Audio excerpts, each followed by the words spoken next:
Well, hello friends, how are you guys today? Look at the new blue-haired EJ here to talk to you guys about a brand new horror movie. You guys know I love the streaming service Shudder, and they have a brand new LGBTQ horror movie called Spiral. Oh, Spiral, I haven't tried to like a movie this hard in such a long time. I legit was starting it, wasn't really vibing with it, so I paused it and returned to it when I thought I was going to love this movie. It is a queer-themed horror film starring a, person of color lead. It's, a cool movie on Shudder. It's a horror film. There's, comparisons to Get Out. I was so ready to love this movie, but why did I not love it? Is it the fact that Jeffrey Bowyer-Chapman isn't a great lead actor? That could be it. Is it the fact that I thought the story wasn't even confusing? It was just kind of like, that's it? That's what we're doing? That's the plot of this movie? Are you kidding me? It's just so strange. I tried so hard. I really wanted to support a black queer lead. I really wanted to support a new LGBT horror film that's on Shudder. I love Shudder. I love gay films. This was supposed to be made for me. Oh my god, why don't I like it? We will talk about it. There's a lot in this movie. It's just, I had to get that out of the way, that I really tried to like this movie. I wanted to so bad. It just fell so flat for me. Spiral stars Jeffrey Bowyer-Chapman and Ari Cohen as a gay couple who moves into a new neighborhood. They brought their 16-year-old teenage daughter with them, and they're trying to start a brand new life. Jeffrey Bowyer-Chapman's character, he has a history of a gay bashing that it still weighs heavy on him. It's something that is throughout this whole film.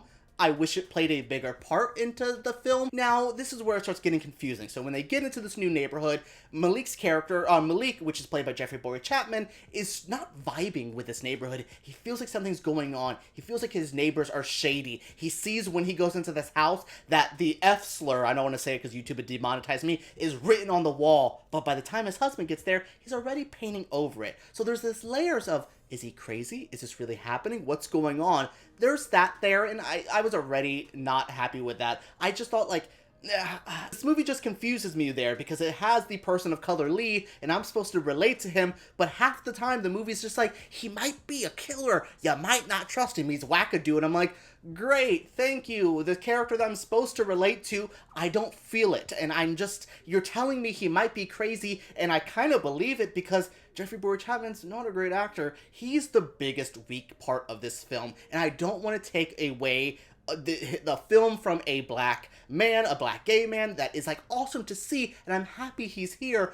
I just wish we could have found another black gay guy who loves horror movies, because he just wasn't strong enough for this lead. That's where my biggest confusion is. Sometimes he just didn't give me enough emotions to believe if he could be crazy, or is this just people manipulating him? Either the movie didn't do a good job telling me that, or the acting wasn't displayed how it should be to sell that kind of vibe. This movie just really conflicts me, because when this stuff starts happening and we start seeing Malik's character start going through so much, and you're like, I feel you, I want to relate to you, but you're just a crazy man. And then by the time we get to the end, he is kind of just a crazy person. It's weird. This movie, I really wanted to like it. Shudder is known for some really good films, and sometimes they're not so great. So going into this, I was just like, I'm going to be as open-minded, and then the plot reeks of other movies. There's a little Rosemary's Baby here. There's a little Get Out. There's a little, Stepford Wives. There's just something here that I just don't love. And then we have, a guy like Ari Cohen, who's playing Jeffrey Bowyer-Chapman's partner in the film. He kind of just dips out for most of the movie, and I'm like,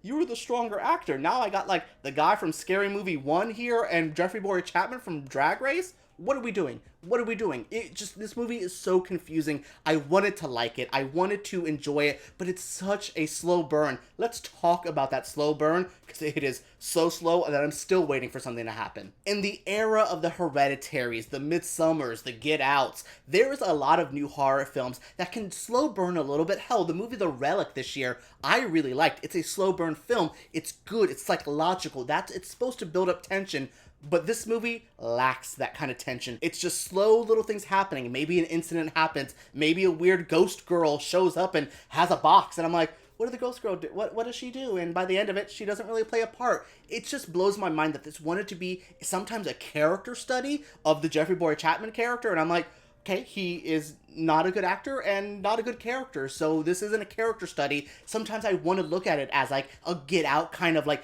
paranoid horror film, and is this minority getting attacked by the straight white people around him? I wanted to believe that. The movie doesn't do a good job selling that either. Then we go to the daughter's like weird romantic C plot, and then I'm like, what are we doing? None of this is ramping up the intensity. There is no real action. There's no real horror. There's no real suspense. It's just, here, this is happening. And you're like, okay, it happened. Now what? So, what now? And it just blows my mind that I kept waiting for something to happen. And by the last 10 minutes, I was just like, this is what's happening. Great. Yeah, cool. Oh, there's a little bit of gore here. Oh, it's picked up a little bit. Great. Oh, it's so frustrating. It's so angering because like there's an idea deep down in this film that I really like. There's a plot here where maybe this neighborhood is manipulating people. Maybe it's a cycle of things they do, and I'm like, that's a smart idea. This just needed a better filmmaker, better actors, something.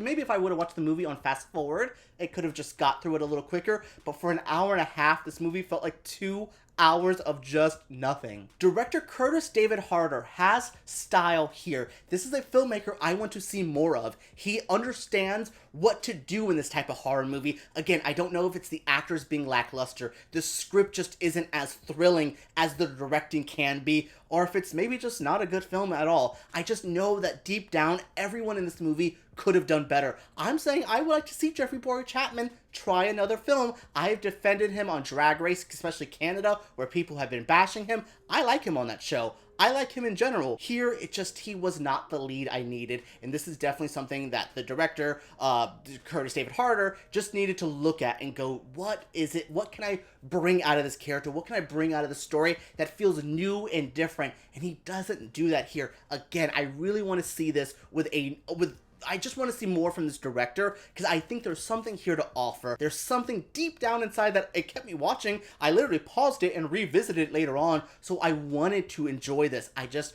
wasn't there. Have you ever really tried so hard to like a movie, like all your friends are liking it, the community around you's liking it, and you're just like, okay, yeah, I'm not gonna lie to y'all and be like, oh my god, this movie touched my heart. It is the queer story. It gave me nightmare. No, it didn't. I've seen scarier movies in real life watching the news than I did with this movie. Oh, this is frustrating me. We're gonna wrap this up. All right, guys, that was it for my review of Spiral. I haven't been this frustrated on my channel in quite some time. It's mostly because I wanted to like this gay horror movie with a black lead, and it's like a slow burn. That is like catnip for EJ, and I didn't like it. It's upsetting. It's like ordering your favorite meal from a new restaurant, and that restaurant just didn't get it exactly how you like it. That's how I feel about Spiral. What do you guys think of this review? What do you guys think of this movie? You can find it on Shudder right now. I would say watch it. You might enjoy it. There's some critics who like it. There's some who aren't. So let me know what you guys feel down in the comments below. Subscribe to my channel because I make videos like this every single week. And give me a thumbs up if you did enjoy this video. Alright everyone, let's talk about Spiral down below.